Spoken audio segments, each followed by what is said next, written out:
Good morning friends. 90 शब्द प्रति minute dictation start.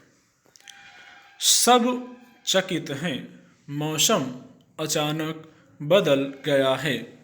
मार्च में ही अप्रैल जैसी गर्मी का एहसास न केवल अध्ययन का विषय है बल्कि संकेत है कि हम भी बदलते मौसम के प्रति पहले से कहीं ज़्यादा सचेत हो जाएं।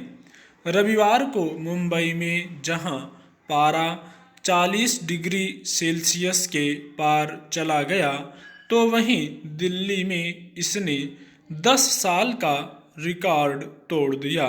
राजधानी में न्यूनतम तापमान 21.2 था। इसका मतलब है गर्म कपड़ों की ज़रूरत अचानक से खत्म हो चुकी है। पंखे तेज चल पड़े हैं, उनके बिना बेचैनी महसूस होने लगी है। वैज्ञानिकों के अनुसार इस वक्त पश्चिमी विक्षोभ के कारण बारिश होती थी तो ठंडी हवा नसीब होती थी, लेकिन इस बार वह विक्षोभ देखने में नहीं आया है। दिन साफ होने लगे हैं और सूरज तपने लगा है। चूंकि घरों की दीवारें अभी ठंडी हैं, इसलिए गर्मी कुछ कम महसूस हो रही है, वरना तापमान ने कोई कोर कसर नहीं छोड़ी है। आमतौर पर मार्च के महीने में 8 मिलीमीटर तक बारिश हो जाती है, पर इस महीने दिल्ली बारिश के लिए तरस रही है। इस महीने के आने वाले दिनों में भी मौसम विभाग को अनुमान है कि अधिकतम और न्यूनतम पारा कमोबेश यथावत ही रहेगा।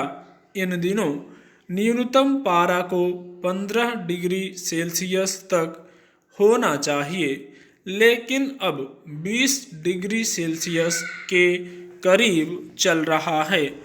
तेज धूप चुभेगी और लोग सिर छिपाने के लिए ठौर तलाशेंगे। मौसम बदलने का यह समय तरह तरह के संक्रमण का भी समय हो सकता है, अतः सावधान रहने की जरूरत है।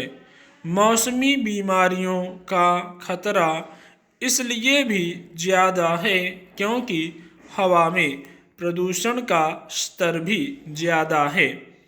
ऐसा नहीं है कि गर्मी कुछ ही क्षेत्रों तक सिमटी हुई हो। राजस्थान से बिहार तक अचानक बढ़ी गर्मी की खूब चर्चा हो रही है।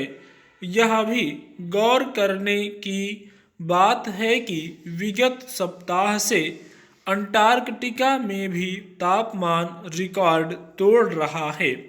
दुनिया के इस सबसे ठंडे स्थान पर तापमान सामान्य से 30 डिग्री सेल्सियस ऊपर चढ़कर -11 डिग्री सेल्सियस हो गया है। अंटार्कटिका में ऐसा कभी नहीं हुआ था। इससे वैज्ञानिकों में भी चिंता व्याप्त हो गई है। यह पृथ्वी और प्राकृतिक संसाधनों के बारे में गहराई से चिंतन का समय है। मौसम पर विचार इसलिए भी मौजूद है क्योंकि आज दुनिया में जल दिवस भी मनाया जा रहा है। जैसे जैसे तापमान बढ़ेगा, वैसे वैसे जल की जरूरत भी बढ़ती जाएगी। प्रदूषण के विरुद्ध भी पानी एक महत्वपूर्ण उपचार या दवा का काम करता है। यह बात किसी से छिपी नहीं है कि हमें विगत वर्षों से सुरक्षित पेयजल उपलब्ध कराने की चुनौती का सामना करना पड़ रहा है। जब भी मीठे पानी का ख्याल आता है, लोग नदियों, आर्द्रभूमि, झीलों या जलाशयों के बारे में सोचते हैं। स्टॉप।